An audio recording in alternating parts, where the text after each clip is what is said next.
점심 식사는 맛있게 하셨습니까? 네. 또 점심 식사는 좀 약소하지만 저녁에 맛있는 식사가 준비되어 있으니까 가족 좀 했으면 하고요. 2부 이제 시작하도록 하겠습니다. 네. 하이는 선생님. 네, 저희 이제 2부는 두 분의 기조 발제로 준비가 되어 있는데요. 먼저 제가 첫 기조 발제를 해주실 최종석 선생님을 소개해드리겠습니다. 네, 최종석 선생님은 이미 아시는 분들은 아시지만 독일 기센 대학에서 과학 철학부 양자 역학의 철학을 전공하셨고 이후 샹주대학교에서 교수로 재직하시면서 진화생물학, 의학의 철학 연구에 집중하셨습니다. 현재는 이제 정년 퇴직을 하시고 독립학자로서 과학과 철학, 생활과 철학, 동양과 서양 물질과 의식을 다뤄주는 글쓰기를 하고 계십니다. 최근에 대표 저작으로는 의학의 철학, 외국제와 인공지능 시대 등이 있습니다. 네, 오늘은 선생님께서 얽힘과 접속이라는 논문을 발표하시겠습니다.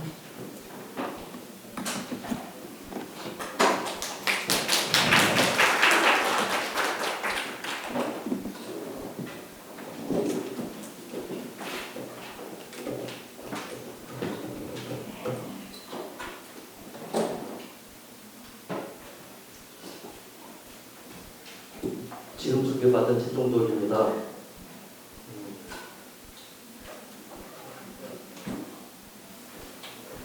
이게 주어진 시간이 30분인가요? 40분이요? 40분이지만 점심시간이 늦은 관계로 빨리 끝내도록 하겠습니다.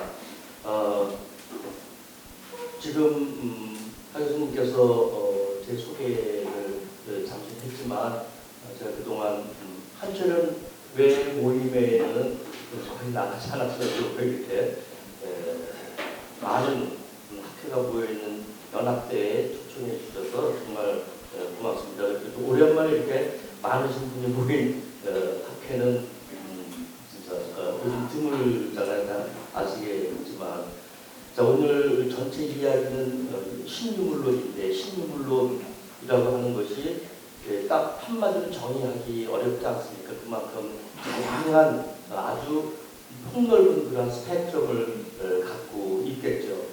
그렇지만 그 가운데서 약간 좀 공통분모를 찾으라 그러면은 가장 중요한 게 아마 인간 중심주의에서 탈피를 하려는 노력입니다. 그 다음에 알프레드 노스 화이트헤드가 얘기했듯이 차갑고 건조하고 칼라리스한 그러한 물질에다가 능동성과 의미를 부여한다. 근데 그 능동성을 부여하는 정도에 따라서 아마 신유물론자의 그 차이가 두드러지게 나타나는 것 같습니다. 제일 많이 알려진 것은 이제 분화된 주객체, 분화된 주체와 객체, 자연과 문화, 아니면 자아와 타자, 아니면 자기와 또 자기 속에 있는 자기 2번. 오늘 제가 두 번째 그 얘기를 하려고 합니다. 넓게는 존재와 가치, 그 다음에 과학과 인문학 사이의 이분법을 어떻게 하면 그것을 붕괴시키거나 좁힐 수 있을 것인가 라는 것, 이 세 가지가 아마 넓은 신유물론자 학자들 간의 차이는 있어도 비슷비슷한 공분모 요소라고 생각을 합니다. 제가 오늘 그 중에서 캐런 버라드의 이야기를 할 것입니다. 캐런 버라드의 이야기 중에서 그 많은 걸 다 할 수는 없고 단지 중요한 개념들 얽힘과 맞닿음, 이렇게 제가 번역을 왜 맞닿음이라고 했냐면은 엔탱글먼트를 순수 우리말로 얽힘이라고 해온 게 사실은 2000년대 넘어서 물교육학회에서 우리말 용어를 바꾸는 작업을 하면서 얽힘이라고 했더니 번역이 굉장히 좋은 것 같습니다.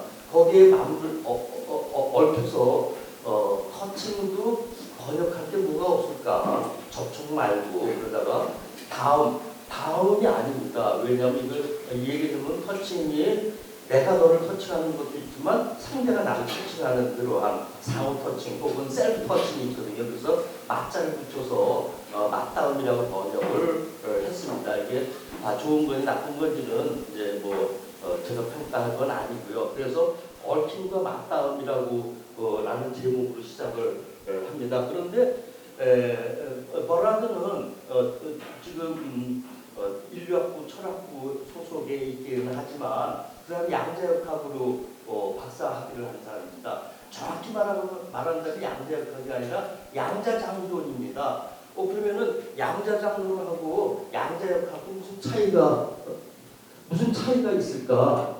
억지로 그 차이를 구분한다 그러면은 여러분들이 알고 있는 닐즈 보어의 EPR 로직이라든가 아니면 그 유명한 슈레딩거의 고양이라든가 이런 얘기 많이 들어보셨지 않습니까? 그러면 다 양자역학이라고 보시면 됩니다. 그러면 양자장론은 뭐냐? 그 이후에 양자장론이 1920년대 시작됐지만 한 1950년 넘어서 이제 확립이 됐거든요. 그럼 양자장론을 다 설명할 수는 없고 그냥 단어로만 얘기한다면은 쿼크가 어떻다 그런 얘기 들어보셨잖아요. 여기 제 과학을 잘 모르시는 인문학자들만 보시지만 나는 오늘 제가 여러분들 무시하는 발언을 좀 참으십시오. 그거 더 많이 들어본 거 있습니다. 물질과 반물질은 초등학생도 압니다. 그래서 이런 틀들을 양자장론이라고 얘기를 합니다. 더 중요하면 양자역학은 대학부, 물리학과 대학부 3학년 2학기 때 배우지만 양자장론은 학부에서 안 배웁니다. 대학원 가서 개설이 돼요. 그러니까 양자장론이 더 어렵다라는 것을 알 수가 있겠죠. 어려운 만큼 설명하기가 굉장히 어렵습니다. 그래서 버라드는 자기 양자장론이지만 사실은 닐즈 보어의 나는 굉장한 영향을 받았다. 그렇지만 난 닐즈 보어의 학문적인 딸은 아니다라고 이야기를 해요. 어쨌든 닐즈 보어의 영향을 받았다는 것은 자기가 본인이 여러 차례 이야기를 하고 이 사람의 책 리딩 더 유니버스에서도 여러 차례 이야기를 합니다. 그래서 이 사람의 책은 리딩 더 유니버스는 주로 양자역학에 대한 이야기를 굉장히 많이 하는데 최근이라고 하는 것은 약 한 10년 전부터는 이 사람이 터칭에 대해서 얘기를 더 많이 합니다. 터칭은 2012년도 나온 온터칭에 관한 논문에서 두 개의 레퍼런스를 갖고 오늘 이야기를 하려고 합니다. 그래서 철학적인 얘기는 다른 많으신 분들이 얘기를 할 것이기 때문에 조금 복잡할지라도 이 양자역학에서 엔텔르먼트가 어떻게 추출됐는지, 그 다음에 양자장론에서는 타칭이 어떻게 추출됐는지 그거를 다 설명할 수는 없고 그냥 맛보기로만 이야기를 하려고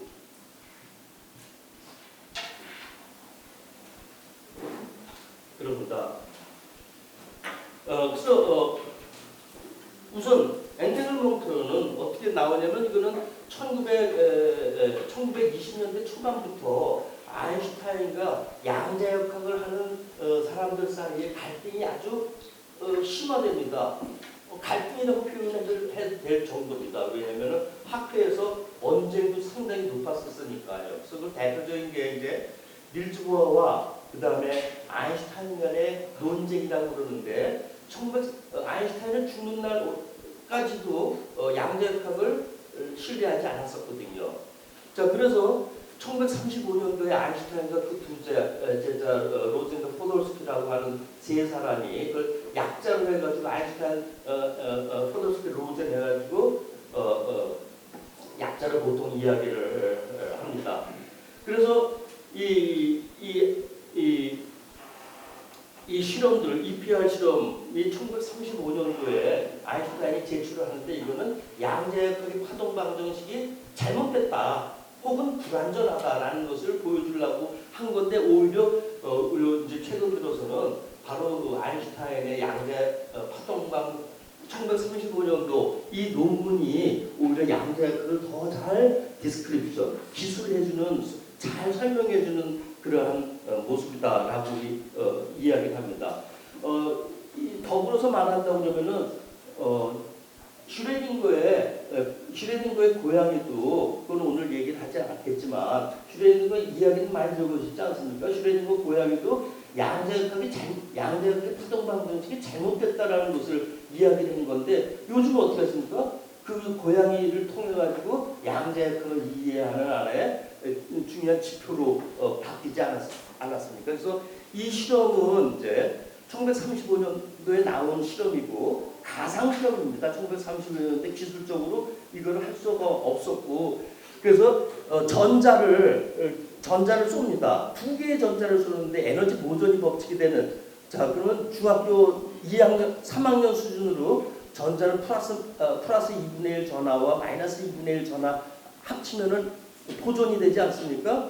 그런 전자를 양쪽으로 A 지역과 B 지역으로 쏴버려요. 그러면 A 지역으로 지금 날아가고 있습니다. 날아가고 있다가 이 전하를 갖고 있기 때문에 한쪽에다가 자석을 걸어줘요. 그럼 쉬겠죠. 자석을 걸어준다라고 하는 것은 인과 법칙의 원인을 제공한다라는 것이. 그래서 여기는 그 원인에 의해서 어떤 결과가 너무나 당연히 납니다. 그래서 우리는 과학에서는 인과론이라고 이야기를 하죠. 더 세게 얘기하면 결정론적인 방법이다라고 얘기를 해요. 반면에 B 지역으로 날아가는 전자는 아무 원인도 주지 않았는데 자석을 걸어주지도 않았는데 A로 날아간 전하가 어떤 결과를 나타낼 때 B도 똑같이 결과를 나타내는 거예요. 아무 인과적인 작용을 주지 않았음에도 불구하고요. 이것은 설명할 수가 없습니다. A라고 하는 것은 물리적으로 가능하지만 B 지역에서는 물리적으로 설명이 불가능하니까요. 그래서 이거는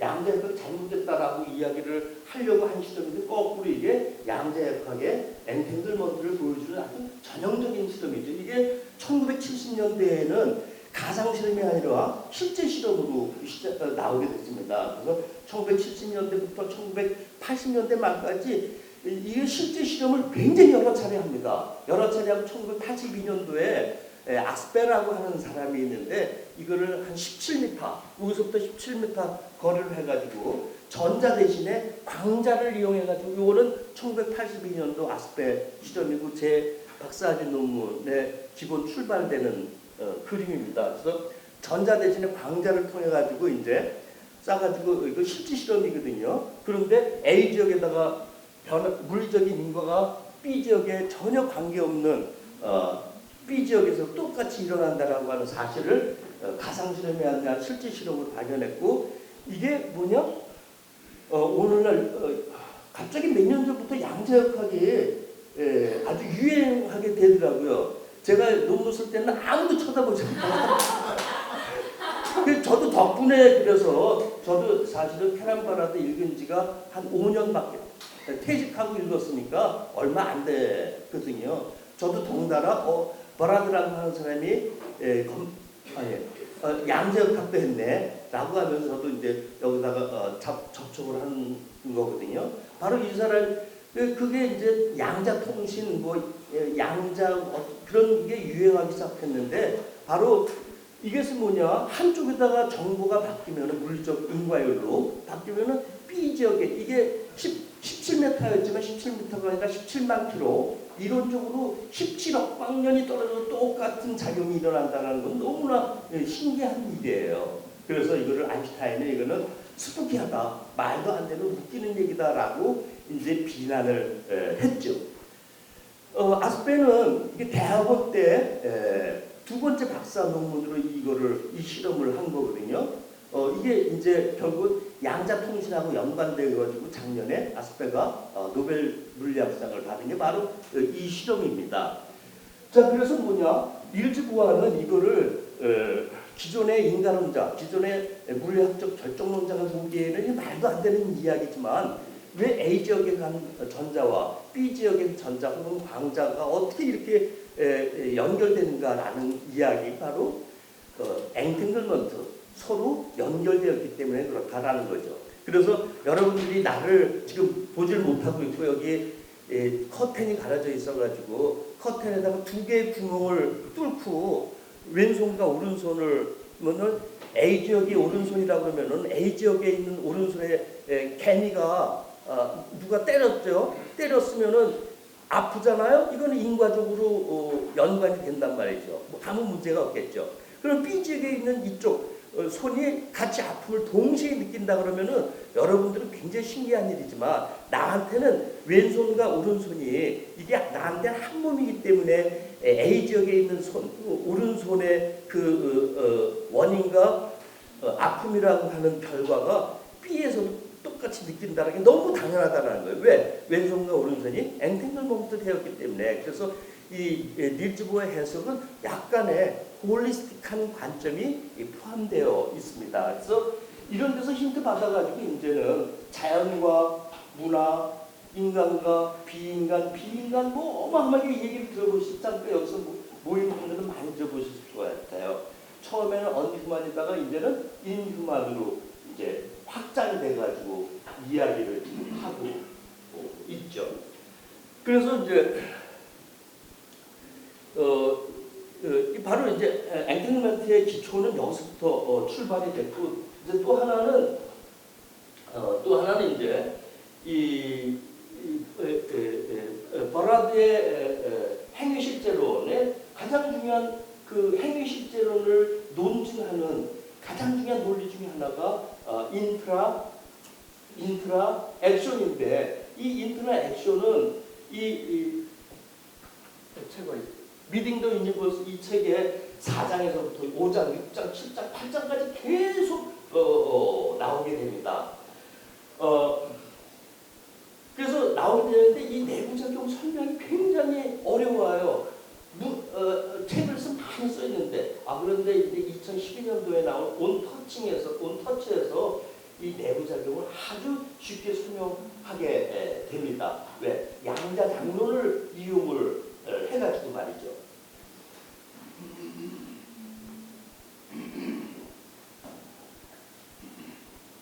너 이런 얘기 또 들어도 되냐? 그래서 그거 보여주려고 제가 제 박사학위 논문이 약간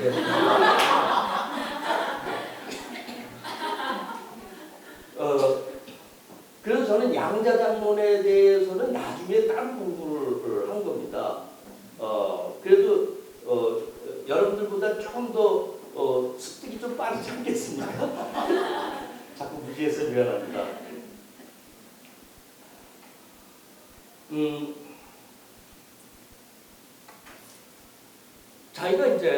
자기가 아니라 버라드가 닐즈 보어한테 영향을 받았다고 그랬듯이 온터칭에서는 리처드 파인만에 대해서 굉장한 영향을 받았다라고 이야기를 해요.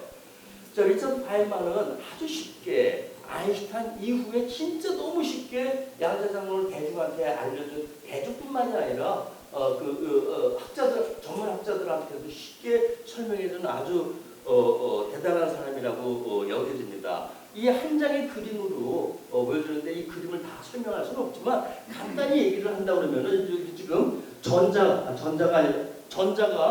지금 가고 있어요. 전자가 가고 있는데 전자가 갑자기 충돌됐었죠. 어떻게 해서든지 이게 광자로 바뀝니다.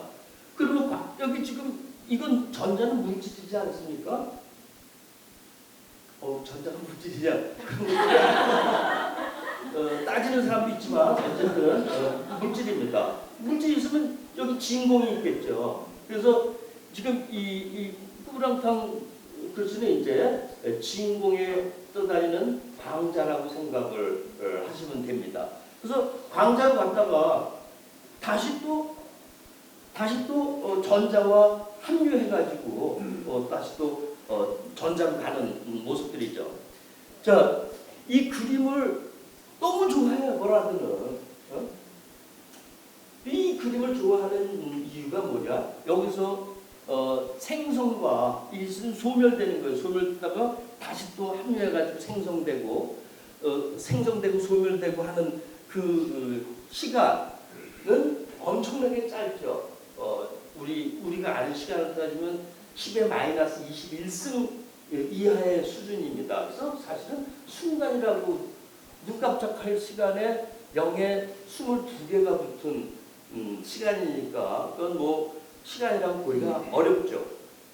그래서 이게 뭐냐면 우리가 보이는 그러한 진공이라고 하는 것이 그냥 진공이 아니라 사실은 순간적으로 생겼다가 없어지는 그러한 이것도 물질이라고 볼 수가 있죠. 광자도.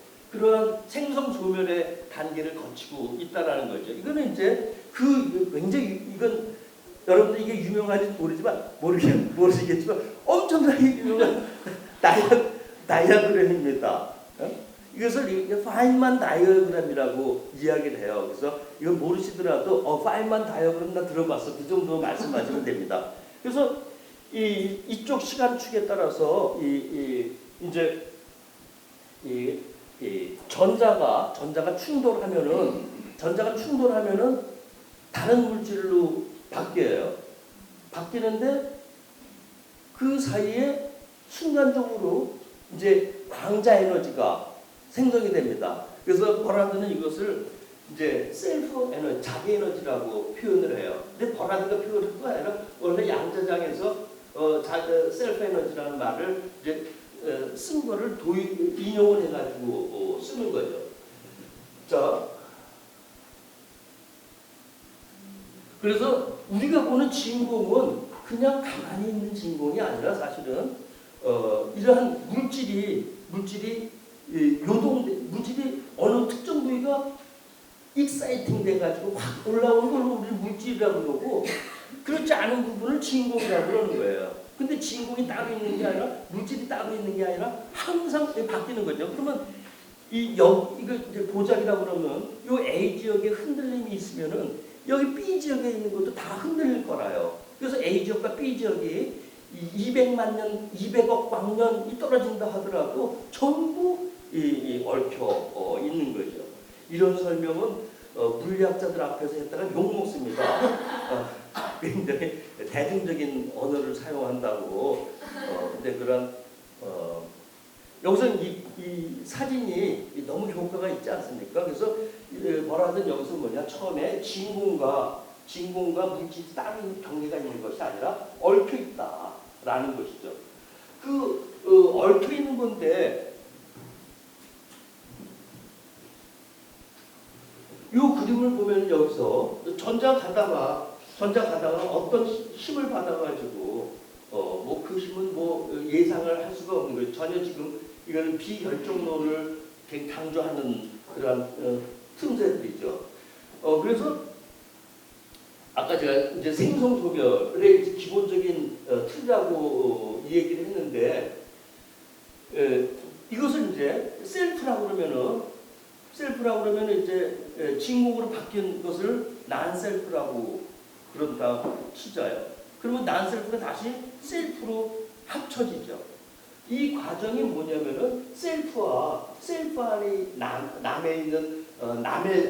셀프 안에 있는 타자와 다시 터칭한다라고 하는 개념을 이제 이스라엘에 쓰는 겁니다.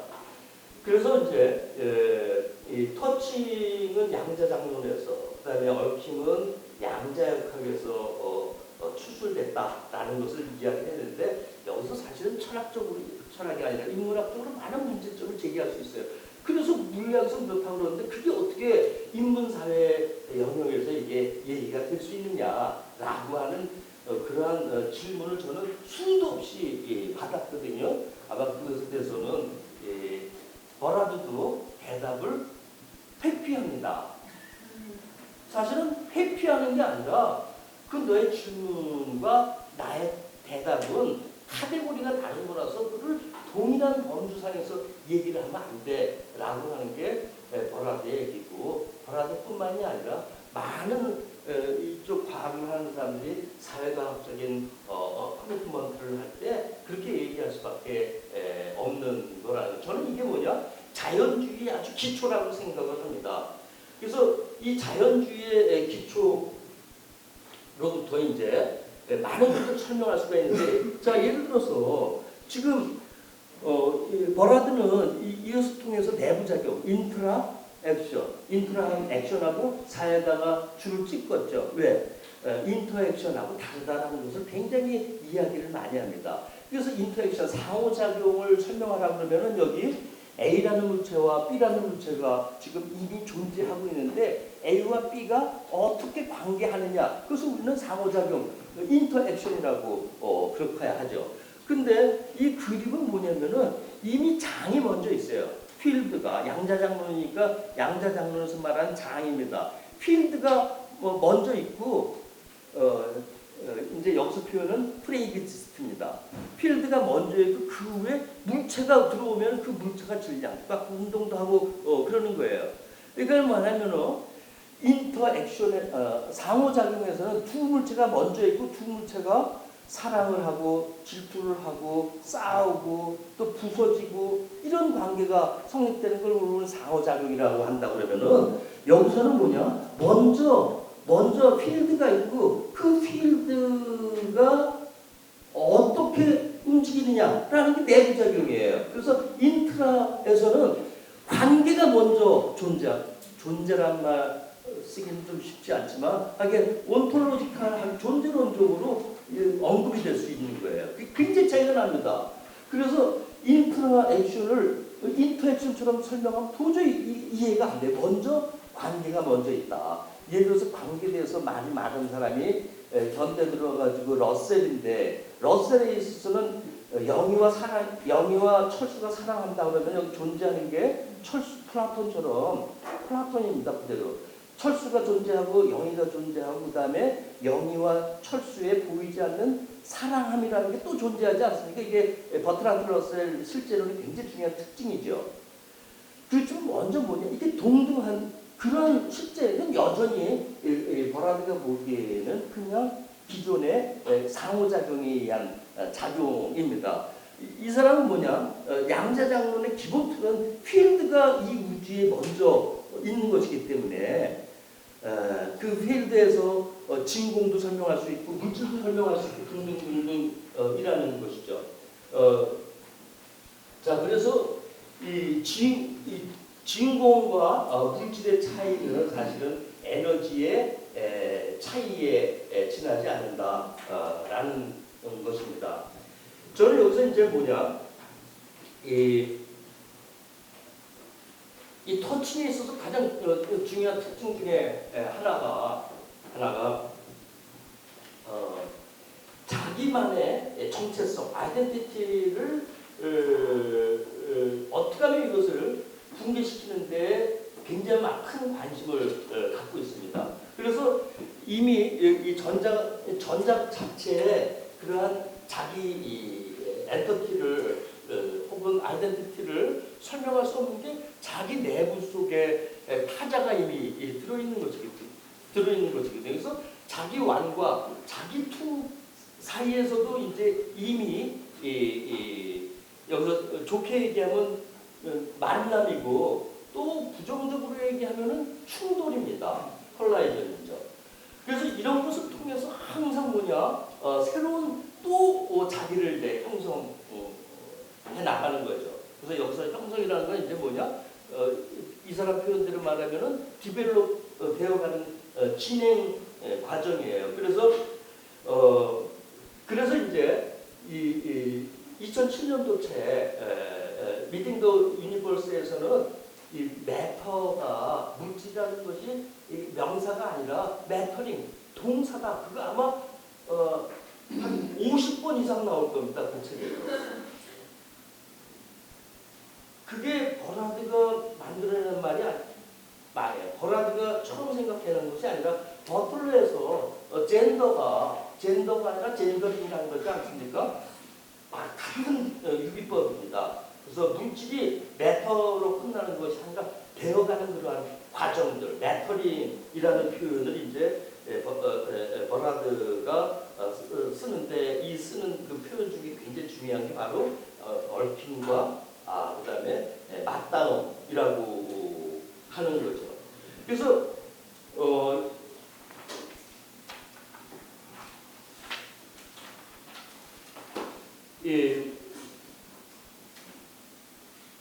이러한 얽힘과 맞다움이라고 하는 생각을 하기 전에 먼저 버라드는 기본적으로 하로웨이가 만들어냈었던 구도를 그대로 갖고 오는데 그게 바로 회전의 방법론과 그 다음에 리프렉시브의 방법, 반영의 방법론과 회전의 방법론입니다. 그래서 이 디프렉티브는 이제 회전 간섭 그러한 이제 물리학적인 그러한 틀에서 따온 겁니다. 그래서 회전이냐 회전이냐 반영이냐, 회전의 방법론과 반영의 방법론이 뭐냐, 그 용어에 몰입하시지 마시고 그냥 반영의 방법론이라는 기존의 결정론적인 그러한 물질과를 통칭해서 얘기를 하는 것이고요. 거기서는 회전의 방법론에서는 객관주의, 그다음에 물질은 살아있잖아요. 그래서 물질의 수동성, 그다음에 데모크리토스의 원자론, 그다음에 과학은 자연을 그대로 미러링하는 거에 그치지 않아라고 하는 그러한 기존의 객관주의, 그다음에 인간 중심주의, 그다음 기존에 이제 근대 이후 형성됐던 혹은 근대 이전 르네상스부터 형성됐던 인간주의라고 하는 틀이 사실은 과학을 발달시켜주는 굉장히 공헌을 했지만 20세기 들어와서 그러한 틀이 더 이상 인간의 모습에서 더 이상 앞으로 나가지 못하게 하는 게 바로 인간 중심주의의 함정에 빠져 있다라는 거죠. 그래서 포스트 휴머니즘 우리 모임이지 않겠습니까? 포스트 휴머니즘에서 중요한 게 뭐냐? 인간 중심주의에서 어떻게 벗어날 것인가? 그래서 비인간 개념이라고 또 이제 나오는 것 같습니다. 그래서 이 비인간 중심주의를 설명하기 위해서 이제 해로웨이가 만들어낸 게 회전 디프렉티브, 회전의 방법론입니다. 그래서 회전이라는 물리학적인 용어에 들어가시지 마시고 그 회전 방법론이라는 건 아까 얘기했듯이 죽어있는 물질이 아니라 물질의 능동성을 인정하고 객관주의가 아니라 주객 간의 연결성, 그 다음에 대상을 그대로 관조하는 게 아니라 대상에 참여함으로써, 참여라는 말은 좀 너무 주관적인 표현이겠지만 대상을 관찰함으로써 대상과 관찰자가 서로 연결되는 그러한 접점을 만들어내는 거죠. 그래서 아니면 또 플라톤의 동일성주의라든가 데모크리토스의 원자론에 대한 하나의 또 반대 진영들, 이런 것들을 이제 통칭해서 회전 방법론이다라고 이야기를 하면 됩니다. 그래서 바로 헤로웨이한테 영향을 많이 받았다고 시토를 하거든요. 버라든요. 그 다음에 헤로웨이에 있어서 이게 몇 년도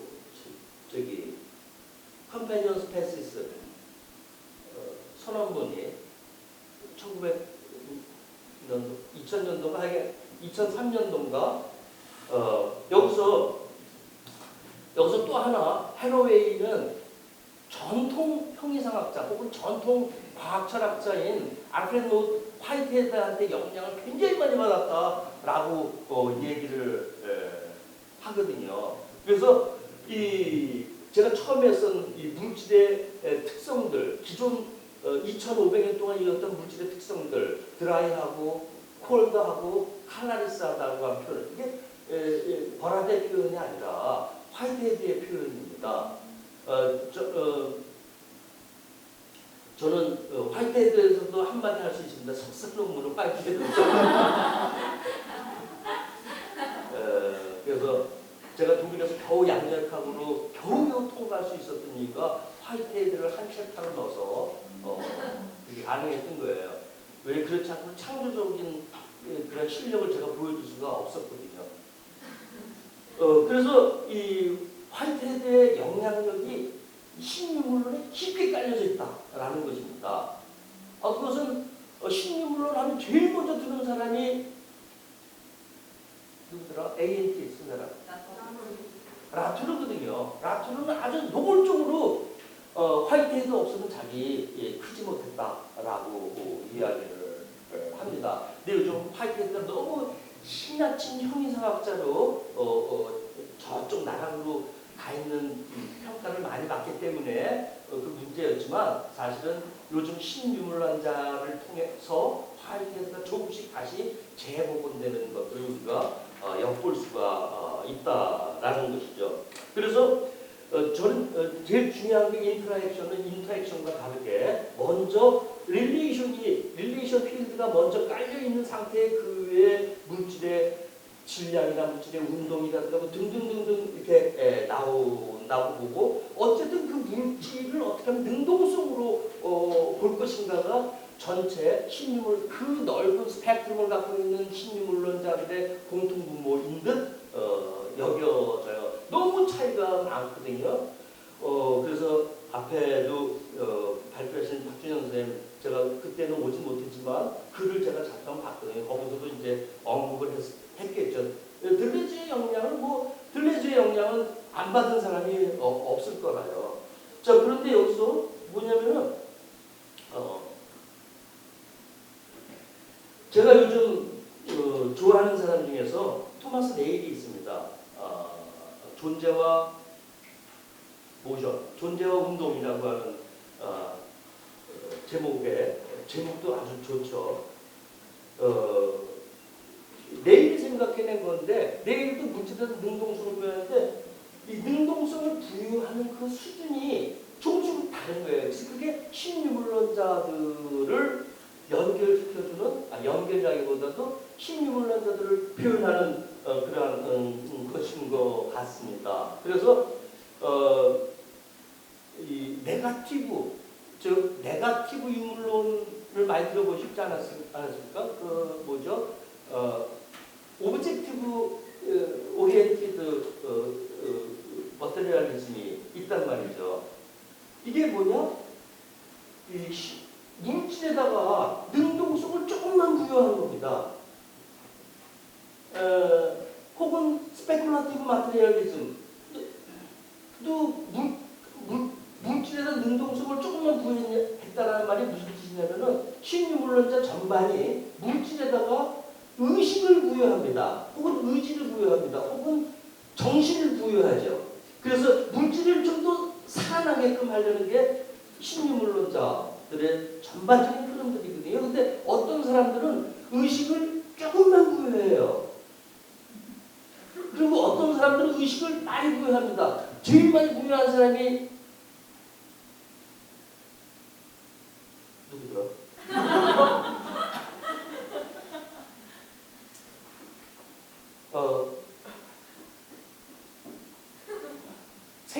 생기론적 베넷이 제일 많이 부여를 한 거예요. 그래서 이렇게 근데 토마스 네일은 물질에다가 운동성을 부여하지만 생기론으로 빠지면 안 된다라고 하는 경고를 무지하게 합니다. 이 얘기는 즉 신유물론이 좋은데 자꾸 생기론을 빠지는 걸 저는 굉장히 경계를 하거든요. 저는 평생 하는 게 생기론과 전쟁인데 왜 지금 생기론의 대표적인 사람이 지금 김건희고 뭐 그런 사람들이라서 저는 생 말고 이론 말고 생활 속에서 가장 부딪히는 그 갈등이 생기론과의 전쟁입니다. 저는 생기론을 이렇게 나쁘게 보냐라고 하는 그런 팀도 있지만 어쨌든 제가 물질에다가 운동성을 부여하는 건 좋은데 화이트헤드도 처음에는 물질에다가 운동성을 조금만 부여했는데 나중에 1930년대 들어가서 물질성을 너무 부여해가지고 형이상으로 확 바뀌게 지나친 형이상으로 바뀌게 되거든요. 이거는 사람마다의 그런 성향에 따라 조금씩 다를 거예요. 그래서 제 이야기 즉슨 저는 이제 신유물론과 기존의 유물론을 연속적으로 보려는 그런 생각이 있기 때문에 그런 거예요. 어떤 사람은 신유물론과 유물론을 굉장히 단절시키는 사람이 있어요. 그래서 라투르도 엄청 단절시킵니다. 그래서 라투르는 이 칼 마르크스의 그런 정치경제학적인 유물론 싫어하죠. 근데 칼 마르크스는 오히려 정치경제학적인 측면보다 철학적인 측면에서 독서를 하는 게 저는 굉장히 중요하고 남들이 이제 마르크스 읽기를 다 포기하는 그때쯤에서 저는 마르크스 자본을 처음으로 읽게 됐거든요. 이게 뭐냐? 정치경제학적인 시선 말고 철학적인 시선에서 보면은 상당히 신유물론과 유물론이 만나는 지점이 굉장히 많다라는 얘기. 감사합니다.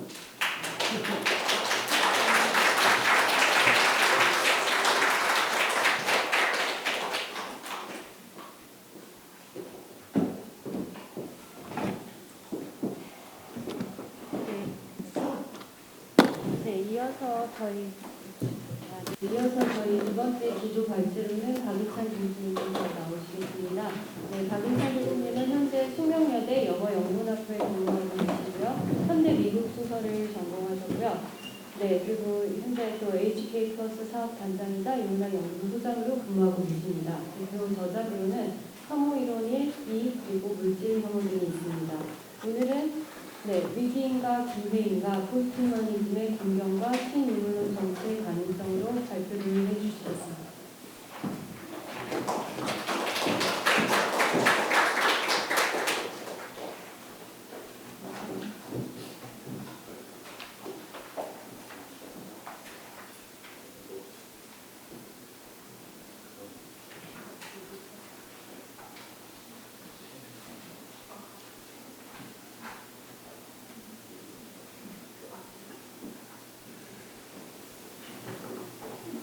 네, 방금 소개받은 박은찬입니다. 코로나로 이렇게 학회 자체가 거의 비대면으로 되다가 이렇게 전환됐으면 이렇게 농담이 아니라 이렇게 광실이 꽉 찬 학술대회는 몇 년 만에 보는 것 같아서 감개무량하다는 말씀드렸습니다. 내가 이제 기조 발제 역할을 맡았는데 방금 전 그 내용만큼 제가 여러분 재미있게 해드릴 수 있을지 의심이 드는데 지켜봐 주시고요. 일단 이 오늘 제가 드리려고 하는 말씀의 이제 제목이 되게 거창하죠. 그러니까 사연을 말씀드리면 저는 직장 재직하고 있는 것은 숙명여대 영문학부 교수인데요. 아마 여기서 이제 몇 안 되는 비철학 전공자일 것 같습니다. 지금 현재 포스트휴먼 연구회의 이제 부회장으로 있고 회장이신 우리 김종갑 교수님이 일부러 자리를 잠깐 피하신 것 같은데 저를 단톡방에서 이렇게 이제 공동 주최 기간에 이제 한 분씩 추천할 때 저를 기조 발제자로 추천을 하셨어요. 그래서 그때 항상 한 7초 정도의 참음이 인생을 되게 편하게 하게 하는데 못 참고 제가 어떻게 하겠습니다 해놓고 못하겠다고 하다가 지하철 타려고 하는데 문이 열리려고 하는 순간 또 연락이 와가지고 그 하게 된 이유 중에 하나는 원래 처음 안 하려고 좀 망설인 것은 신은 유문어 공부를 나름 좀 이렇게 두서없이 하긴 했는데 최근에 비교적 좀 노는 편인데 원래 이제 우리가 학회 이거 주제를 짤 때 키워드가 이제 신유물론으로 왔어요. 근데 그래도 포스트휴먼 학회도 적극적으로 참여하고 근데 포스트휴먼이라는 글자가 좀 안 보여서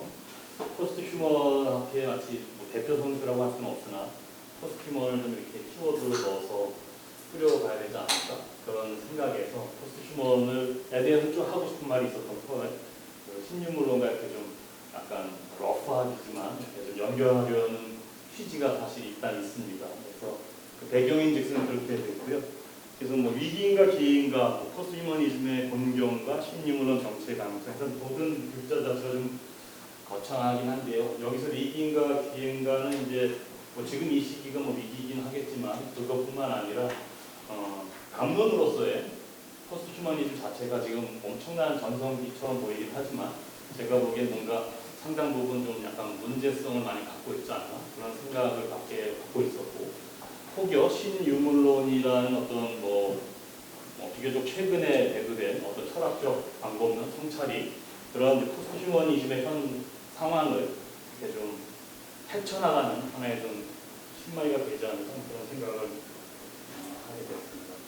요게 이제 우리 준비팀 이지원 교수님이 요약문 보내달라고 하셔서 그때 보내드렸던 것 그대로 한 단어 포스트휴먼 유문론 잠시 뒤에 설명을 드릴 텐데 그것을 넣었을 뿐이고요.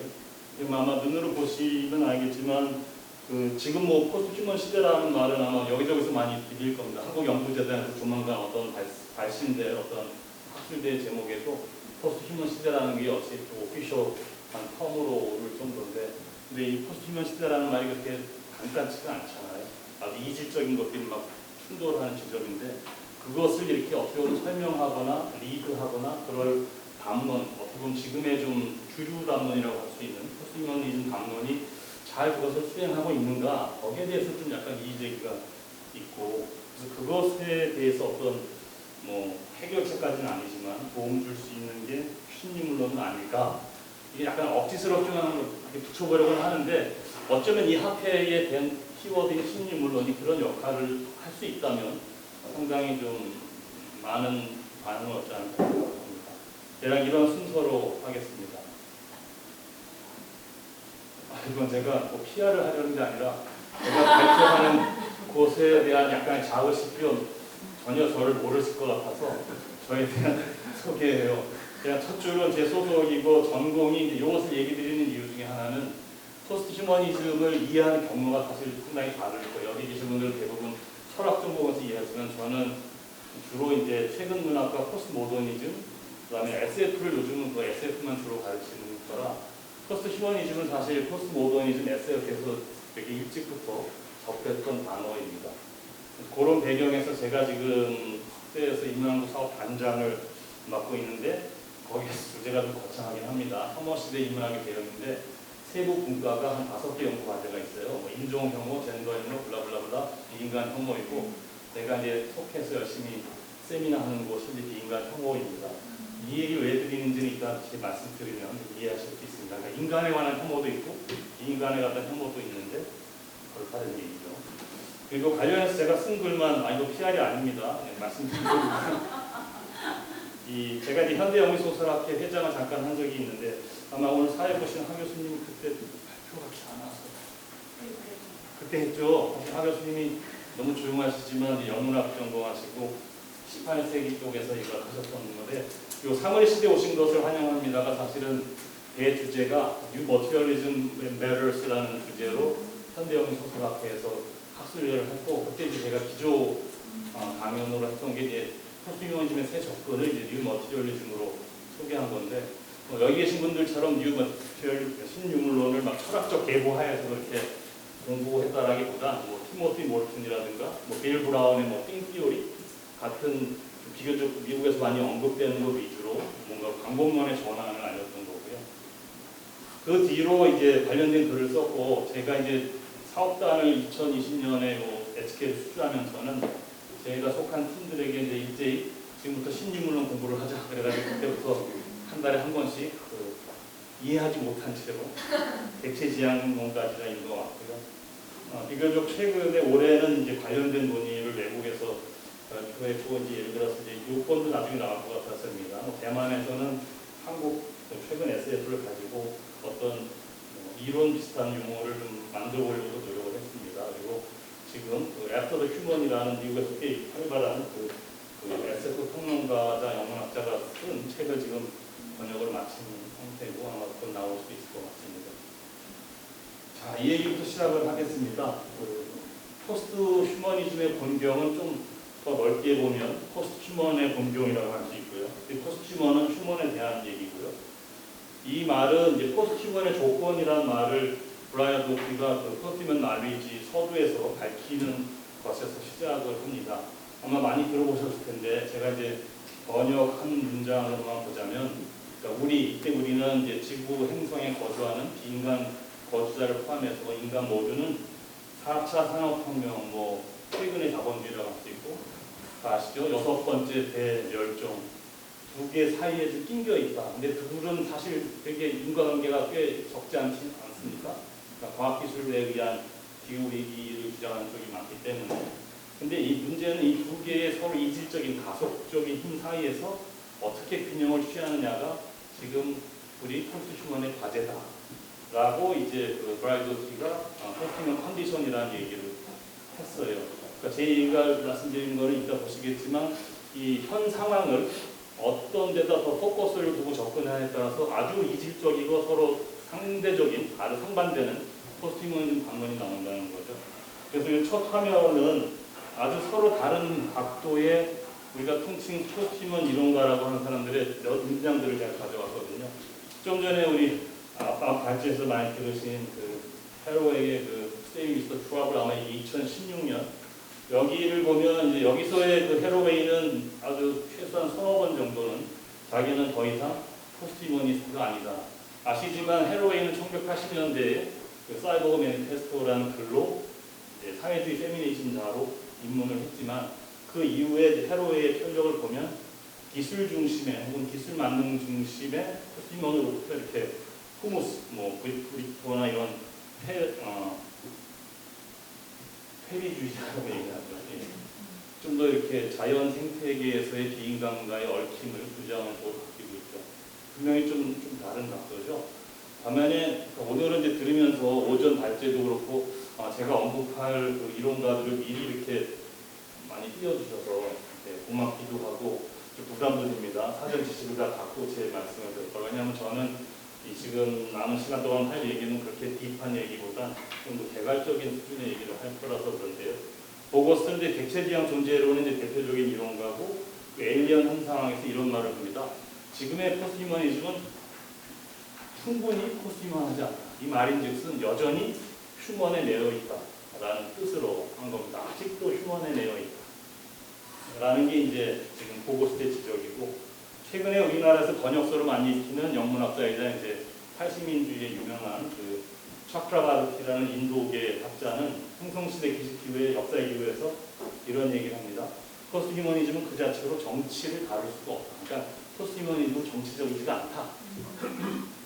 뭐 동의하실지는 모르겠고요. 반면에 이제 가끔 제가 우리나라 SF 가르칠 때 많이 좀 언급하는 천선남이라는 작가가 천기의 파랑에서 2020년에 쓴 한 대목을 이제 갑자기 기억이 나서 넣었는데 기술의 개발과 멸망의 속도가 같다. 사실 이거는 이제 브라이더티가 말한 포스트휴먼 컨디션을 아주 직설적으로 연결시킨 거예요. 4차 산업혁명의 개발과 6번째 대멸종, 종멸종의 속도는 같다. 이게 이제 어느 게 맞느냐를 이제 따지기보다도 이것을 가장 대놓고 연결시킨다는 역시 지젝입니다.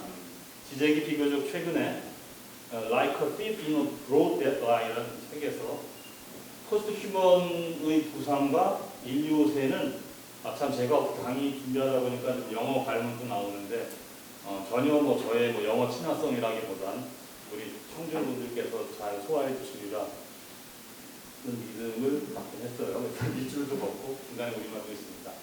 이 지젝의 관점은 포스트휴먼과 인류세는 똑같은 현상의 두 국면일 뿐이다. 좀 내려가시면 그런 겁니다. 그러니까 포스트휴먼이 부상을 하는 것과 그런 인간들이 지질학적인 힘으로써 그 지구 생태계를 위험에 빠뜨린 것은 되게 정합관계에 있다. 자, 이제 남은 해결의 점은 이거라는 겁니다. How are the capitalism and the prospect of humanity? 그러니까 자본주의와 포스트휴먼의 전망이 어떻게 서로 관련이 있을까? 아마도 저는 그 다음에 나올 문구를 압니다. 포스트휴먼 캐피탈리즘이 될 겁니다. 지젝의 그런 막시즘적인 사고에서. 그러니까 이 정도만 보면 포스트휴머니즘을 통해서 말하고자 하는 바가 되게 이질적이고 우리가 처해 있는 포스트휴먼 컨디션의 복잡성을 어떤 관점에서 접근하려는지가 정말 다릅니다. 이들끼리는 같이 파티하기가 어려울 정도가 아닐까 싶을 정도로 서로 이질적이죠. 그래서 이제 그런 거를 조금씩 더 다루는데 이제 그것을 포스트휴먼 담론으로 들어가면 최근에 이제 그 졸탄 시몬이라는 아마 유럽계 그 학자가 쓴 논문에서 저랑 생각이 같아서 Two Cultures Again이라는 그 프레이즈인데 이건 다 아실 겁니다. 스노우가 1958년인가 9년에 그 인문학과 그 과학의 그 서로 반목하는 사이에 대해서 그 두 문화를 얘기하지 않았습니까? 근데 이 말인즉슨 지금의 포스트휴머니즘 담론도 그로부터 대략 50년 이상은 흘렀지 않습니까? 지금의 포스트휴머니즘 담론도 여전히 비판적 포스트휴머니즘과 이 사람의 용어는 테크놀로지컬 포스트휴머니티라고 말합니다. 처럼 완전히 분리되어 있는데 그냥 대놓고 얘기합니다. 파해 불가능하다. 이건 도대체 중재할 수가 없다라고 얘기를 하고요. 혹은 좀 더 우리나라에서 비판적 포스트휴머니즘이라는 번역서로도 알려진 슈테판 헤어드라프트라는 사람은 2020년에 이런 얘기를 합니다. 두 가지의 포스트휴머니즘이 있는데 다 아실 거예요. 담론으로서의 휴머니즘의 종말을 그 예견하고 하는 그런 포스트휴머니즘인가 하면 그냥 인간 자체의 종언을 전망하는 포스트휴머니즘이다. 그런데 자기는 후자를 트랜스휴먼이라고 부르겠다. 즉 인간 자체를 극복하거나 넘어서려는 그런 노력들, 여기에는 우리가 익히 하는 트랜스휴먼을 포함해서 너무 쉽게 인간 종을 넘어서는 식의 논의를 하는 그런 포스트휴먼을 트랜스휴먼이라고 부르겠다라고 합니다. 그럼 잘 생각해 봐야 될 게 있어요. 우리가 포스트휴머니즘이라고 말할 때 정말 비판으로 생각하는 게 뭔지, 극복의 대상을 생각하는 게 뭔지, 이게 이제 오늘 강연 준비하면서는 이게 이제 담론의 어법의 차이일지 모르지만 철학하시는 분들에게 인간 일반일 수도 있겠다는 생각이 좀 들어서 저같이 영문학하는 사람에게 인간은 인간 일반만이 아닌 특수하고 구체적인 인간도 되게 항상 들어가거든요. 서구인, 동양인, 뭐 흑인, 백인, 문화적 차이를 아무튼 뭐 그렇습니다. 그래서 인간중심주의의 거부와 인간 수월주의의 극복은 양립 가능한가 이런 물음을 던져봅니다. 던져야 될 것 같고 지금 단계의 우리나라의 포스트모더니즘 담론은 어느 쪽인가 좀 더 소상하게 얘기해 드려보겠습니다. 이거는 이제 얘기하기보다도 이게 시간을 잘 써야 되는데 어떻게 하다 보니까 제가 다 아시는 내용이지만 약간 시각적으로 좀 지금 현재 포스트모더니즘 담론을 시각화해봤는데요. 그냥 영어일 뿐이고 다른 대단한 내용은 없습니다. 위에 약자 TP는 Technological Posthumanity, 아까 시몬이 말한 것, 혹은 트랜스휴머니즘의 약자고 아래에 CP는 Critical Posthumanism이고 왼쪽에 OOO는 사실 같이 있으면 안 되는 단어인데 트리플 O, 객체 지향 존재론입니다. 지금 시몬이 말한 반목, 그러니까 파해 불가능한 거는 이것과 이거라는 거죠. 그 사이에 이제 여러 다양한 포스트휴머니즘이 있을 겁니다. 정도의 차이에 따라서 이쪽에 더 가깝거나 이쪽에 더 가깝거나. 위에 TPTH는 아주 핵심적인 키워드를 보면 신체 향상, 그죠? 강화, 업그레이드고 이들은 되게 신체성을 넘어서는, 그러니까 신체를 어떤 장애로 보는 거죠. 그래서 초월이라는 단어를 즐겨 합니다. 근데 초월의 목표는 better man, 보다 나은 사람. 이게 이제 보스트롬 같은 사람이 휴머니즘의 연장, 확장된 휴머니즘이라고 비판받을 텐데, 혹은 그것의 끝판왕이 이제 슈퍼맨이라면 시몬 같은 양분은 약간 오해가 있다. 트랜스휴먼이 궁극적으로 가고자 하는 바는 베터맨이 아니라 better than 휴먼이다. 인간보다 더 나은 그 어떤 것. 근데 그게 뭔지는 모르겠다. 지금의 챗 GPT가 그걸까요? 아니면 합성 생명공학에서의 그게 인간보다 더 나은 어떤 것. 그게 우리 인간 사회를 해결하거나 우리 한계를 개선하는 이상을 갖고 있는 그 어떤 것이 단지 휴머니즘을 확장한 슈퍼휴머니즘이라고만 단정하는 것은 엄청난 오해다. 그래서 보스트롬이 일하고 있는 옥스퍼드 연구소의 성격이 그렇게 간단치가 않다라고 하면서 이 말을 이제 씁니다. 그래서 트랜스휴먼이 목표하는 바는 이전에 지금까지 존재한 적이 없는 넌휴먼인데 단 불평등과 부정의 새로운 형태가 될 잠재력이 많다. 이런 식으로 이제 분류를 하죠. 반면에 이제 크리티컬 포스트 휴머니즘은 다 아시지만 탈신체화를 이제 재신체화하고 신체성을 중시하면서 신체 연결, 횡단 신체성을 중시하고 상호 매개와 상호 의존성을 중시하는데 한 가지만 짚어드리면 제가 보기에 트랜스휴머는 모던의 끝판왕입니다. 그것은 바로 모던의 핵심적인 사상은 자율이거든요. 자존. 그러니까 이 모던의 입장에서 누군가에게 의존하는 것은 취약성이기 때문에 이것은 사실 철학적으로는 좀 다른 기질일 겁니다. 반면에 이쪽으로 오면 객체지향 존재로는 제가 least human, 최소의 인간, 혹은 no human, 인간 없음, 혹은 최대의 non human, 그래서 non humanism이라고 해야 될까? 그러니까 이제 뭐 주체객체의 그런 이해를 다 철폐하고 모든 존재자들은 다 존재적으로 평등한 객체, 사물 등등으로 인정한다는 말 속엔 아까 그 보거스트가 포스트휴머니즘은 너무 포스트휴먼하다는 말과 맥락을 같이 해서 그 노휴먼 혹은 리스트 휴먼을 끊는다고 할 수 있죠. 재밌는 것은 이쪽은 이제 횡적이고 평면적이어서 좀 내재적입니다. 수평적인데 반면에 TPTH는 초월성을 부과하죠. 근데 이쪽은 또 어느 정도 비슷합니다. 왜냐하면 인간을 넘어서는 어떤 것들을 추구하기 때문에 그러는 거죠. 네, 맞습니다. 그 다음 너무 많이 아시는 내용을 너무 정확하게 설명한 것 같습니다. 여기 이제 연두색 글자는 많이 쓰는 말입니다. Beyond Human, more than Human. 근데 영어적으로는 more than Human은 인간 이상이라는 그 이상이 인간을 초월한다는 뜻도 있지만 인간과 다른 other than human의 의미도 좀 있어요. 그래서 이거는 같은 급에 나는데 주로 요즘에 포스트휴먼은 오른쪽 얘가 많이 있죠. 근데 그 다음은 이제 포스트휴머니즘의 다 아시는 내용입니다. 보통 포스트휴머니즘이 비판하는 것이 종으로서 인간 중심주의를 비판하는 거가 아까 그 담론으로서 인간 중심주의를 비판하는 걸로 나눠진다고 할 때 요즘은 주로 전자에 대한 강조가 좀 많은 건데 그 둘의 관계가 뭔지도 한번 따져보고자 했습니다.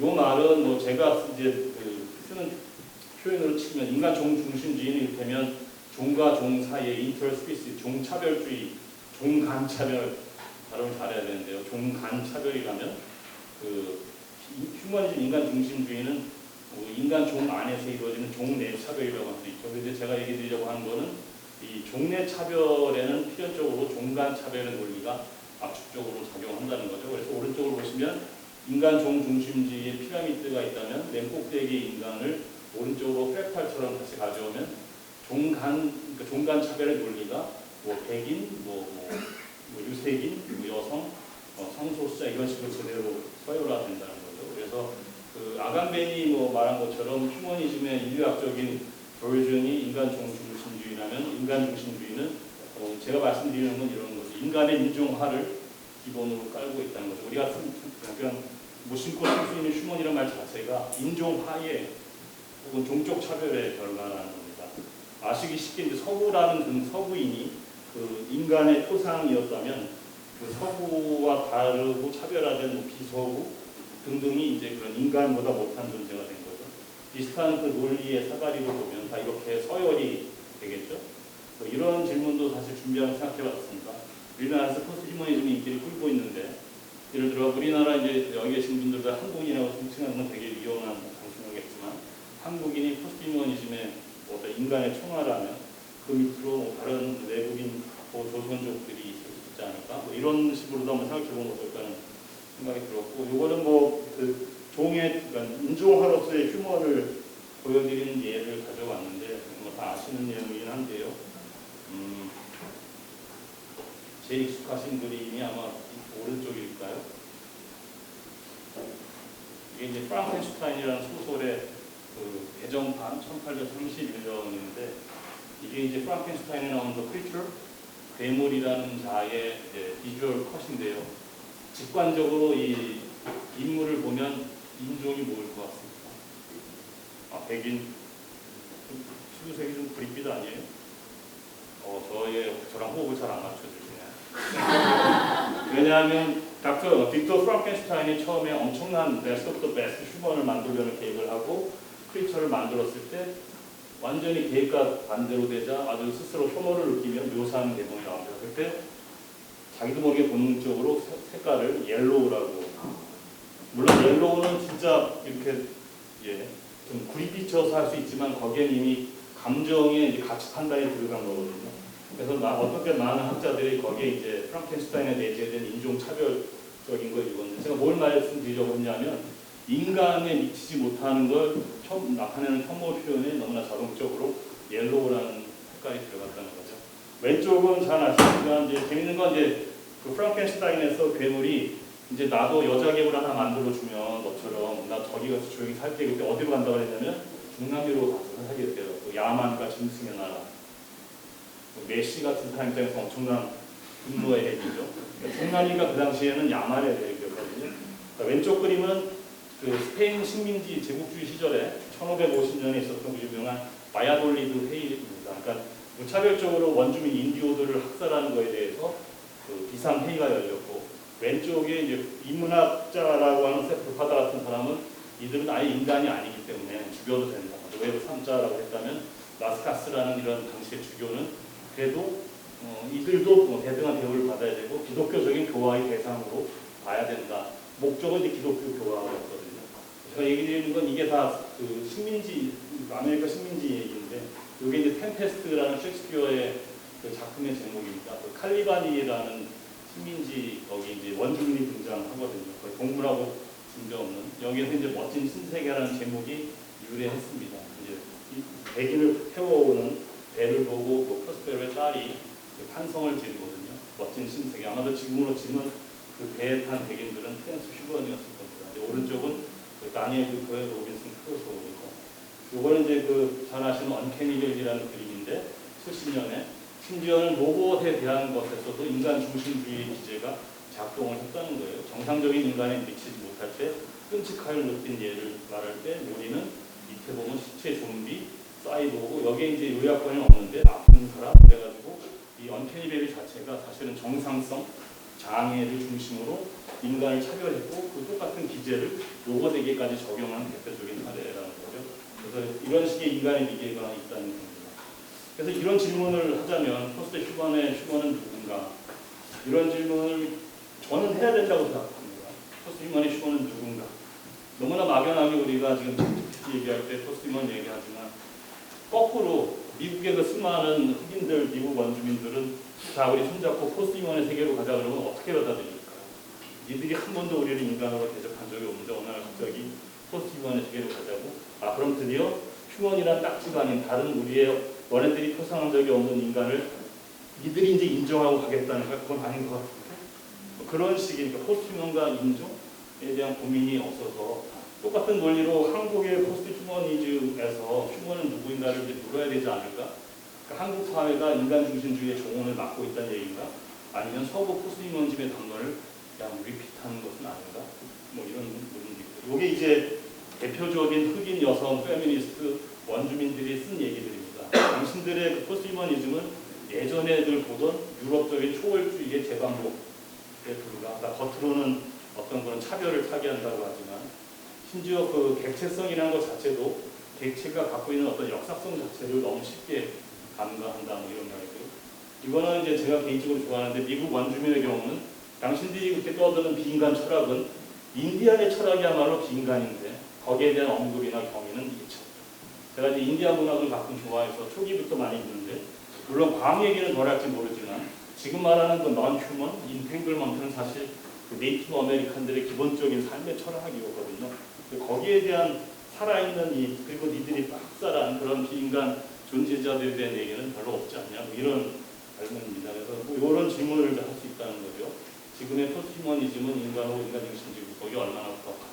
그러니까 지금까지 얘기는 그 우리가 이제 맞닥뜨리고 있는 어떤 현실의 위기에 대한 담론으로서의 포스트 휴머니즘이 되게 간단치 않고 여러 복잡한 과제를 안고 있지 않나라는 얘기고요.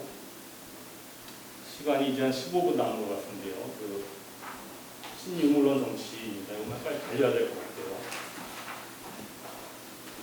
그래서 제가 이것을 가져온 연유 중에 하나는 좀 전에 말한 그 두 개의 가속적인 힘 사이에서 균형을 잡아야 되는 포스트 휴머니즘 과제에 대한 신라이로 한번 신유물론을 적용해보자라는 겁니다. 그 제가 임의적으로 했다기보다 가장 많이 인용되는 그 선집이죠. 2010년에 나온 그 쿨과 프로스트가 편집한 최근에 이제 그 번역서로 나온 이 책에서도 이렇게 그 편집자들이 얘기를 합니다. 그 신유물론의 가장 대표적인 자임하는 바가 바로 노바운 포스트 휴머니즘이라고. 그래서 이건 이제 물질과 유물론은 이제 여러 포스트 휴머니즘의 교집합이다. 이런 어떤 기본적인 사상들을 공유합니다. 그리고 제가 이해하는 신유물론의 비전은 유물론의 재구축 혹은 갱신통 여기에든지 논쟁의 여지가 있지만 어떤 지금의 사회를 다른 형태로 바꾸는 것이 아닌가. 저는 항상 유물론을 이제 대학교 때부터 배울 때 저한테 유물론은 변화였고 트레인 삶의 물리적 조건이 우리의 삶에 많은 영향을 주고 물리적 조건을 통해서 변화를 꿈꾸는 거라고 생각했을 때 물론 그 오리엔테이션이 좀 분명히 바뀌긴 하지만 그런 것이 어떻게 실현되느냐가 이제 요 남은 내용의 주제입니다. 고당은 뭐 또 유명한 뭐 번역 인터뷰 책이 이제 번역된 걸로 아는데 그 돌핀이라는 다른 사람하고 돌핀이라는 사람이 이제 네 명의 신유물론 그 대표 뭐 브라이도티 베란다 등등을 묶어서 낸 책에 보면 그 마녀 베란다가 했던 말이죠. 그 유물론 철학의 출발점은 물질의 존재여야 하는데 그 물질은 우리의 정신에서부터 독립된. 제가 이 이유를 가져온 건 여기서부터 사실 베란다 이 문장을 보면 실제론적인 색깔이 들어가 있습니다. 그러니까 단지 물질의 기본 전제를 인정하는 것뿐만 아니라 물질이 우리 정신의 바깥에 너머에 있다는 건 객체지향 존재론 같은 거거든요. 관계 이전, 관계 너머에 실제성을 언급하는 거죠. 요건 이제 그 유명한 바라드가 좀 강렬하게 얘기한 거고, 요거는 우리 김정학 선생님이 그 논문화연구소에서 내신 책입니다. 여기서 잘 아시는 대로 비인간 존재자의 불활성을, 그러니까 행위자성을 얘기하면서 인류세 담론과 아주 잘 맞는다. 요거는 이제 이따 여기다 한번 얘기를 해보려고 합니다. 그리고 최근에 제가 옛날에 읽었던 라프루 책이나 최근 책을 좀 읽고 있는데 녹색 계급의 출현이라는 책에서 라프루가 이렇게 얘기를 합니다. 오늘날 유물론적이라고 하는 것은 인간에게 유리한 물질적 조건의 재생산, 여기 인간 중심주의적이라면 지구라는 행성에 거주 가능 조건도 고려하는 것이다. 그러니까 이제 물질적 조건의 대상이 지구 행성으로 이 인간 행위자에까지 넓혀진 거죠. 근데 중요한 건 유물론적이라는 것의 기본 전제를 이렇게 고려했다는 거고요. 요건 이제 제가 그 세계는 평평한가라는 이 공부를 하면서 중간에 이제 쓴 논문에서 제가 그냥 정리한 내용인데, 저는 그래서 신유물론의 갈래가 워낙 다양해서 이것을 통칭 저는 그냥 포스트휴먼 유물론이라고 검주화합니다. 이 안에 이제 사물 이론부터 객체지향 철학까지 다 들어가는데 아주 이질적이긴 하지만 공통적인 지점이 밑줄 친 것에 다 있어 보입니다. 그래서 요거는 아마 그냥 말씀 대신에 요걸로 대신하면 될 것 같고요. 그래서 또 하나 표를 한번 만들어 봤어요. 이게 이제 그 전광판으로 보셔도 되는데, 맨 꼭대기가 이제 포스트휴먼 유물론이라고 했고, 그 의도적으로 제가 색깔을 진하게 흐리게 했습니다. 심지어는 이 막대기 굵기도 달려 있어요. 쉽게 말하면 포스트유물론에서 신유물론, 좀 전 달지에서 들으신 관계성 위주의 그 신유물론 쪽은 이쪽에 몰아 있어요. 그러니까 관계적 유물론이라고 하고, 저는 뭐 실제론의 관계적 실제론이라고, 왜냐하면 구성주의에 대한 반대이기 때문에. 이쪽으로 오면 관계성만으로는 해명할 수 없고, 아까 의인화 얘기도 했지만 의인화가 닿지 못하는 어떤 지점, 그래서 이거는 좀 더 실제론적 존재론, 존재론적 실제론, 여기 하모니 이제 그 끝에 있죠. 그래서 그런 식의 얘기를 뭐 라투르, 뭐 보라드, 뭐 관계함 없는 관계, 뭐 헤로웨이, 오늘 들으셨던 얘기입니다. 얼레이 뭐 횡단 전체성, 그리고 하단에 브라이오티나 헤일즈는 여기 계시면 안 되는 건데 편의상 밑으로 내렸고, 의외인 것은 제인 베넷은 이쪽에 있어야 될 거로 보는데, 이번에 다시 읽어보니까 베넷은 두 가지 요소가 같이 있는 것 같아요. 본인도 책 중간에 그런 위험을 스스로 지적하는데, 레이턴트 인디비주얼론이 그런 겁니다. 그러니까 관계성을 얘기하는 와중에서 그 think power라는 말에도 들어가 있지만, 행위자 자체가 내재적으로 갖고 있는 창발성에 너무 집중을 하면 그게 이제 이런 실제론적인 것으로 빠질 수 있다. 그게 아니라 이제 관계성의 모둠인 아상블라지의 창발성 쪽을 얘기하는 쪽으로 가고, 여기 쪽은 이제 다 아시는 내용입니다. 그 다음은 너무나 다양한 신유물론이 있어서 제가 어떤 것을 논거로 삼을까 하다가, 아까 그 앤솔로지로 나온 그 책, 쿨과 그 프로스트가 묶은 앤솔로지의 그 인트로를 다시 읽으면서 그분들의 분류를 요약한 겁니다. 이게 이제 10여 년 전에 나온 얘기인데, 따르면 신유물론은 크게 세 가지로 나눌 수 있대요. 트렌드가. 하나는 존재론, 오늘 대부분 얘기하고 계신 존재론, 신유물론 존재론.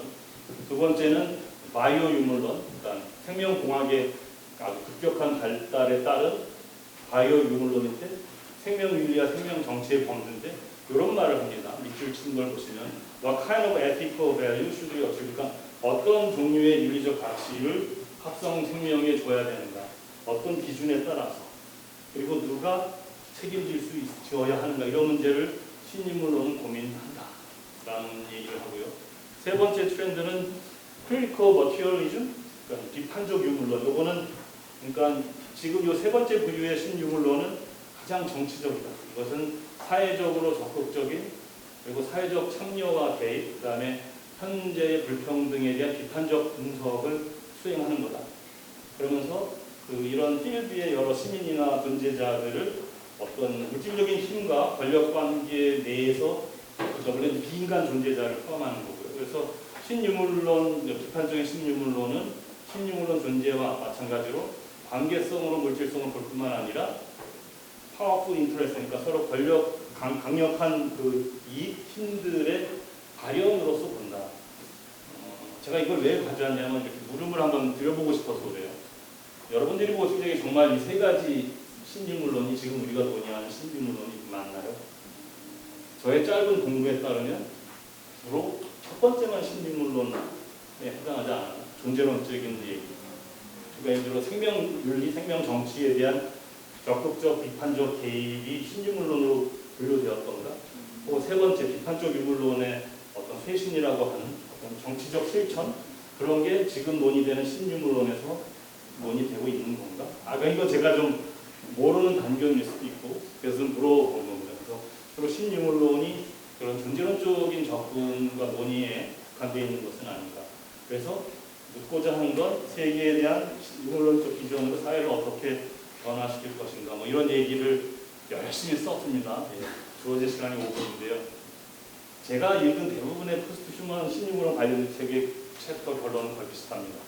여러 복잡한 논의 끝에 베넷이, 쌍물라즈, 헤로웨이가 다중공산, 베란다가 사회 없는 연방, 브라이언트 모턴, 빈가의 문제, 대부분의 입의 공통점은 방식은 다르지만 대부분이 어떤 윤리적 선언이나 추상적인 존재론의 틀로서 끝나는 게 아니라 그 내에서 실제로 그렇다면 어떻게 해서 그런 비전으로 변화시켜 갈 것인가에 대한 논의는 항상 빠져 있어서 어떤 사람은 그렇게 얘기하거든요. 정치가 정치학이 없는 윤리학에서 다 끝나버리는 거 아닌가.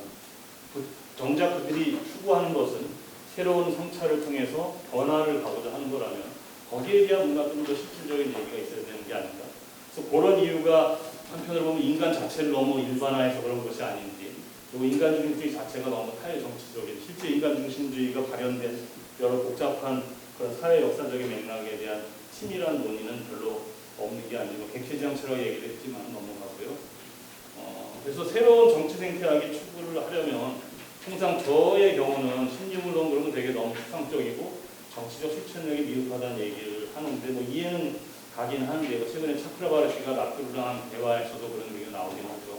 그래서 그런 조건을 하려고 한다면 첫 번째는 우리가 말하는 물질 혹은 물질들의 관계를 어떻게 보면 좀 사회 역사 정치적인 조건과 연결지어서 가야 되는 시각이 필요한 것이 아닌가. 너무 때로는 좀 초시간적인, 한편으로는 그 사물들의 관계를 너무 호의적으로 어떤 창발적으로 긍정적인 면으로 보지, 그게 어떤 경우는 왜 부정적이고 왜 파괴적인 결과가 나오는지, 그때 인간의 어떤 요소들이 개입하는 것은 아닌지, 뭐 베넷이 그 유명한 뉴욕의 그 정전 그 연결당 사태도 보면 사실은 그때 미국은 그 신자유주의적으로 인해서 전기 사업을 민영화를 시킨 때거든요. 규제가 철폐가 되고, 그러니까 제도적인 측면에서의 소위 비인간 제도들의 역할도 없지 않아 있을 때 왜 그런 것을 언급을 안 하고 복잡한 전기 연결망대에 내재된 창발성을 보려고 하는가, 뭐 이런 뭐 오메가의 뭐 행위자성을 얘기하는데 오메가 때문에 어획 생산량에서 엄청나게 글로벌 사우스에서 그 생태계가 파괴되는 그런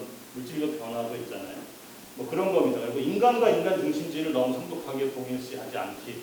그러니까 인간을 얘기를 하면 그게 인간 중심주의로 그러지 말자는 거죠.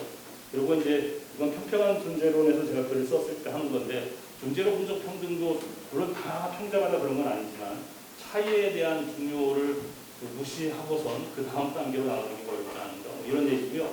뭐 그런 비슷한 건데, 이제 아까 하나 나온 것 중에 하나는 그 풀이라는 편저자의 최근 글을 찾아왔는데, 그 앤솔로지를 내고 나서 논문 몇 개를 썼어요. 그 라이언하고 콜이 여기서 이런 말을 합니다.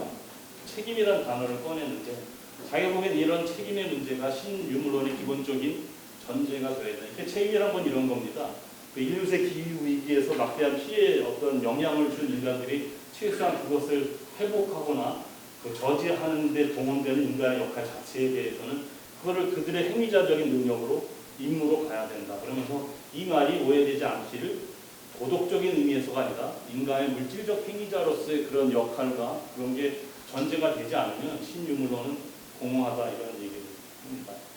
여기 이제 라투르가 최근에 이제 한 말인데요. 뭐 물론 이제 그 쿨은 같은 글에서 이런 말도 합니다. 지금의 신유물론은 클리니컬한 폴리틱한 그런 디멘션이 없다라는 얘기. 뭐 이제 우리 청중 여러분들이 어떻게 될지 모르겠어요.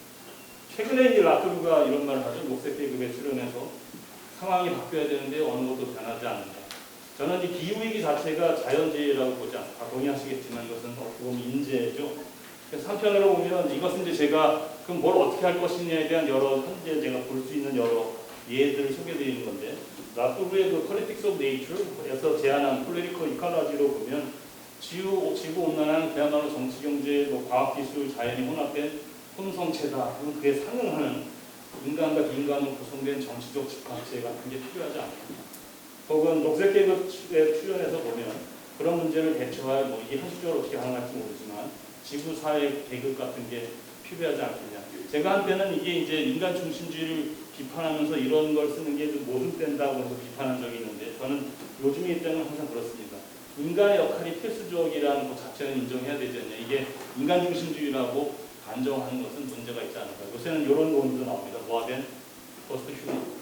그래서 다른 한편으로는 지금의 신유물론 존재론 논의가 신유물론 이제 이때 정치 경제 범위는 훨씬 확장된 거죠.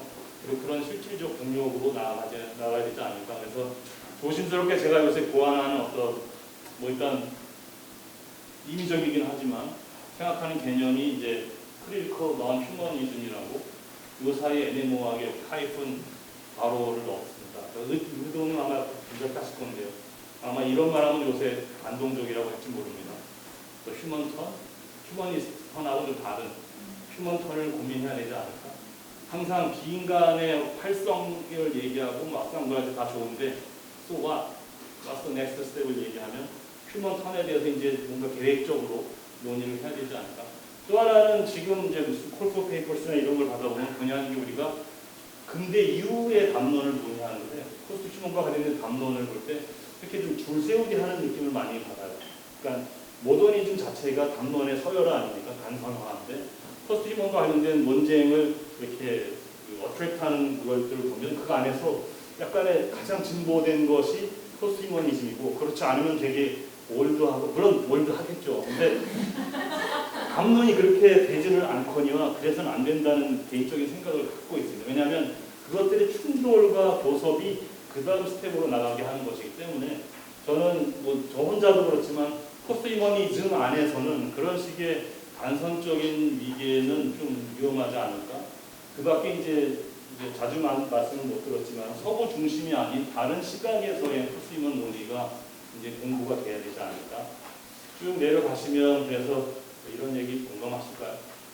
디지털 교육 못지않은 기후 교육과 이제 실천의 방법으로 이때 돌봄은 아주 포괄적인 얘기입니다. 2012년에 라프루가 프랑켄슈타인에 대해서 쓰면서 우리는 우리가 낳은 기술을 우리 아이처럼 돌봐야 한다. 케어포 뭐 그런 의미도 들어가 있습니다. 그러니까 돌봄의 대상이 이제 육아 혹은 가사노동뿐만 아니라 우리가 돌봐야 되는 게 많아졌잖아요. 근데 그런 거에 대한 적극적인 개입, 어떤 교육이 IT 교육 못지않게 그것도 해야 됩니다. 예. 융합 교육 해야 되지만 그래서 생태적 전환 시대의 사회 변화를 위한 제가 드리려는 말은 좀 더 실천적인 그게 신인지 구인지 더 신인지 모르겠지만 그런 쪽으로의 방향성을 염두에 두지 않으면 저는 물론 디테일로 들어가면 좀 논의가 달라지는 건 분명히 저도 알고 그 공부를 계속하지만 뭔가 좀 동호반복 같은 느낌 결론이 그래서 뭔가 그런 쪽을 계속 염두에 두는데 재밌는 건 폴리티컬 사이언스 쪽에서 나오는 논문을 보면 그런 논의들을 많이 하시더라고요. 그런 쪽의 실천적인 얘기들. 여기 이제 제가 습관적으로 참고했던 자료를 적었으니까 여러분 참고하시면 되고 이거는 제가 최근에 가르친 1993년 흑인 여성 SF 작가의 씨 뿌리는 사람의 비유라는 책에 있는 글인데 신유물론 컨셉에 맞는 것 같아서 잠깐 적어왔습니다. All that you touch, you change. 네가 손대는 것마다 너는 모든 걸 변화시키지. 근데 알아? 네가 변화시킨 그게 다 너를 또 변화시켜. 유일한 영원한 진리는 변화야. 근데 이 말은 변화에 무조건 끌려가는 이때가 기후 변화라는 용어가 1989년에 정부 간 협의체로 출범하고 클라이밋 체인지란 말이 쓰이기 시작하던 때에 이분이 이제 소설 속에 humans change the climate of the universe란 말을 쓰는 건데 이분의 요지는 그런 겁니다. 그러니까 변화에 순응할 수밖에 없으나 인간의 노력이 그 변화를 좀 더 의미 있는 방향으로도 바꿀 수 있고 근데 그것은 또 그 변화에 의해서 또 변화될 수밖에 없어.